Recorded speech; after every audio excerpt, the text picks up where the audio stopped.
The most searched passive income investment question on YouTube right now isn't what's the best investment? It's a version of that question that assumes a single universal answer exists. It doesn't. The best passive income investment for someone with $5,000 is completely different from the best passive investment for someone with $25,000, and both of those are different from the best strategy at $100,000. In this video, every major passive income investment category is ranked on 4 consistent criteria: risk, return potential, income today, and capital required. We've got 3 investment tiers covering low risk, income generating, and long-term wealth builders. Specific allocation recommendations for 3 capital levels, and the investment category that ranks number 1 when you evaluate it without significant capital. Let's rank them. Before we rank anything, let's establish the 4 criteria every investment in this video will be evaluated on consistently. Criteria 1, risk. How likely is it that this investment produces less than expected or loses principal? Lower risk is better here. A high yield savings account scores higher on it than an REIT ETF, even though the REIT has higher return potential. Criteria 2, return potential, the realistic long-run total return. Price appreciation plus any income over a 10-year horizon. Not the best case scenario, the historically grounded realistic expectation. Criteria 3, income today. How much immediate cash flow does this investment generate relative to what's invested? Dividend yield, interest rate, rental income as a percentage of invested capital. Criteria 4, capital required. How much money do you need to enter this investment in a meaningful way? A rental property has high capital requirements. An index fund ETF has essentially 0 minimum. Digital assets have no capital requirement at all.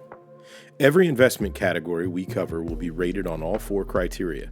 The final ranking reflects the composite score, and the winner may surprise you. Tier 1, the lowest risk passive income investments. These are the investments where your principal is protected, the return is predictable, and the income is immediate. Number 1, high yield savings accounts. In 2026, high yield savings account at online banks like Ally, Marcus by Goldman Sachs, SoFi, and others are offering 4 to 5% annual percentage yields. That's not a wealth building vehicle. It's the best environment for capital that needs to stay liquid. Emergency funds should be in a high-yield savings account.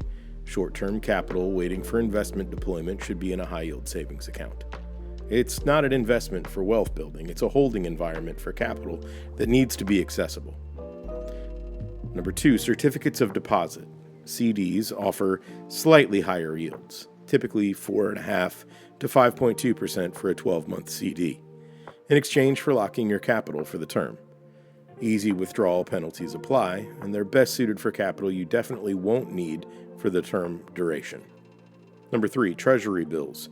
Short-term U.S. government debt purchased through treasurydirect.gov. Currently yielding 4.5% to 5% for 3 to 12-month maturities. Interest is exempt from state income taxes, the benchmark risk-free rate in the U.S. economy. The limitation on Tier 1? These returns are not growing your wealth. At 4 to 5%, you're roughly keeping pace with historical inflation, or just slightly ahead of it. Tier 1 protects capital. It does not build it. Tier 2, traditional passive income investments. These produce regular income through dividends and distributions while also growing in value over time. Number 1, dividend ETFs. A single ETF purchase holding dozens or hundreds of dividend-paying companies. Quarterly income, portfolio growth over time, expense ratios under 0.1% on the best options. SCHD, the Schwab U.S. Dividend Equity ETF, is the most commonly recommended dividend ETF for income-focused investors. It screens for quality dividend payers with consistent growth records, holds approximately 100 companies, and has an expense ratio of 0.06%. The current yield is approximately 3.5%. VIG, the Vanguard Dividend Appreciation. It focuses on companies that have consistently grown their dividends over time. Lower current yield at approximately 1.8%, but stronger total return potential over the long run. DGRO, iShares Dividend Growth ETF. It balances current yield and dividend growth rate, a middle ground option between SCHD and VIG. REIT ETFs, real estate investment trusts, are required by law to distribute at least 90% of taxable income to shareholders. High-income vehicles with yields typically running 3 to 5% higher. The trade-off? REIT prices are sensitive to interest rate changes, and distributions are generally taxed as ordinary income rather than qualified dividends. VNQ from Vanguard holds over 150 REITs across all real estate categories. The current yield is approximately 4.1%. SCHH from Schwab is a lower-cost alternative at 0.07% expense ratio.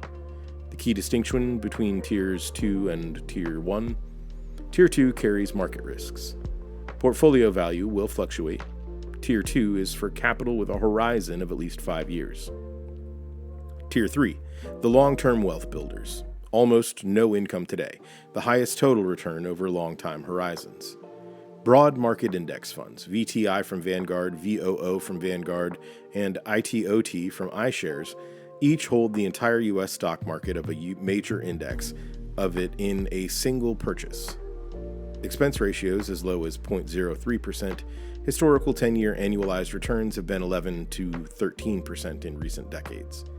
The current dividend yield on VTI is approximately 1.4%. That's the lowest income today score in this ranking.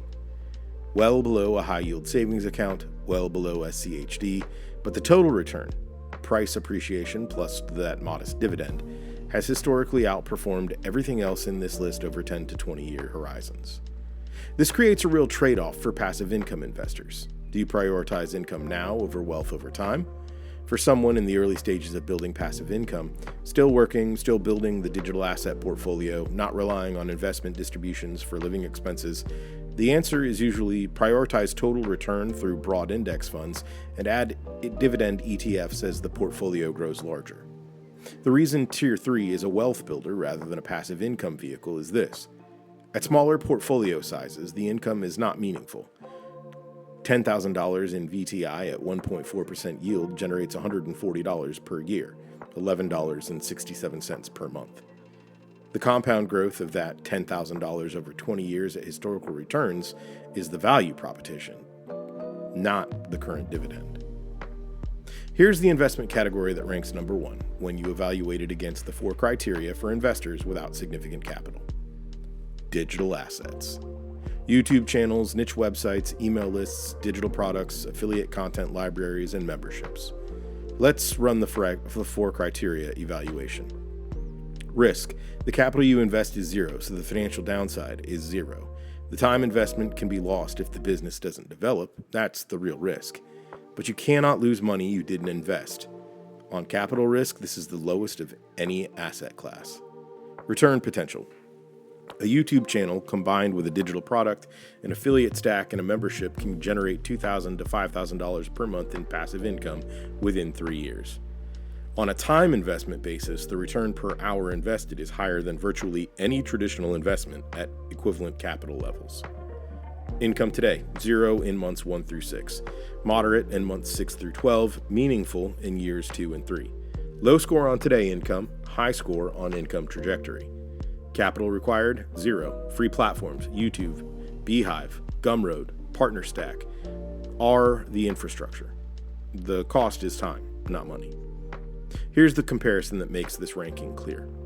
At $5,000 invested in VTI at an 8% annual return, you earn $400 per year, $33 per month. That $5,000 invested in digital asset building over 2 years, 100 hours per month of consistent content creation, email list building, product development, and affiliate content can generate $1,000 to $3,000 per month by year 3. The traditional investment wins when you have large capital. It doesn't win when you don't. At $5,000, the return per dollar is modest. At $5,000 in time, the return per hour can be transformative. This is why the Evergreen income model sequences digital assets before significant investment capital. Build the income machine first, invest the surplus second, then both compound simultaneously. Here's what the optimal strategy looks like at 3 capital levels. These are illustrative allocations, not personalized financial advice. At $5,000, your emergency fund is the priority.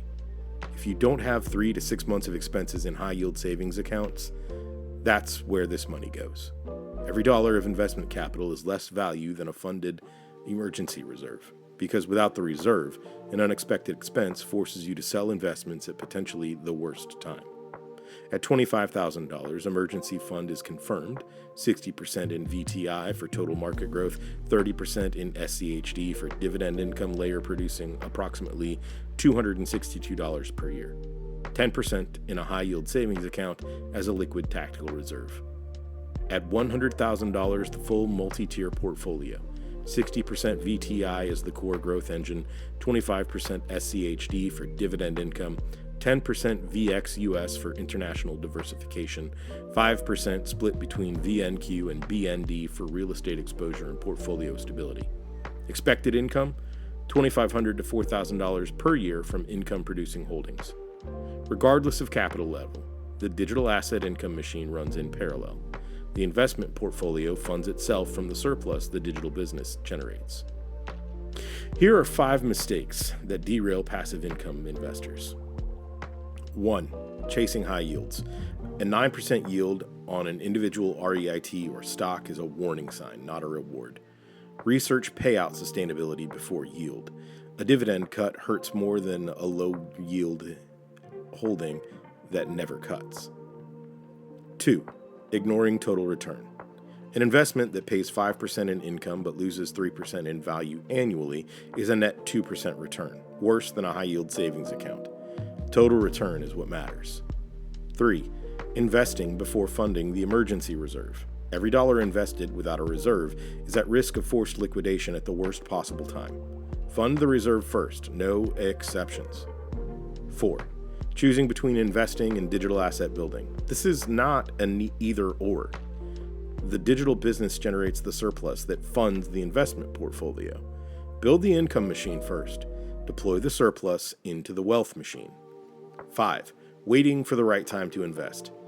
Time in the market consistently outperforms timing the market for investors with a 10-plus year horizon. The right time is when you have a funded emergency reserve and capital that won't be needed for at least 5 years. Here's your weekend challenge based on your capital level. 1. Confirm your emergency reserve is funded. 3 to 6 months of expenses in a high-yield savings account. It's non-negotiable before investing. 2. Open a brokerage account if you don't have one. Fidelity, Schwab, or Vanguard, they're free to open. There's no ETF trading fees. 3.